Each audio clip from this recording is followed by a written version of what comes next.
In the name of Allah. Hi everyone, today I want to show you in this video how to convert PDF to PowerPoint free online.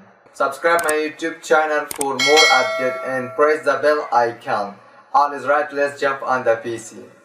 Let's say you have a PDF and you want to convert PDF to PowerPoint free online. So to convert the PDF to PowerPoint, just click the link in the description. Open the site. This is the site which will help us convert a PDF to PowerPoint document. So click select file and then select the PDF which you want and click open. And here select the Microsoft PowerPoint document format. And here click convert. And here a few seconds wait PDF to PowerPoint converter.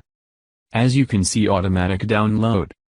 The file will be downloaded to your computer. Now if you open it. And here you can see we have get the PDF to PowerPoint converter. This is how to convert PDF to PowerPoint free online. It's a very easy way. Catch you next video, please like, share, subscribe.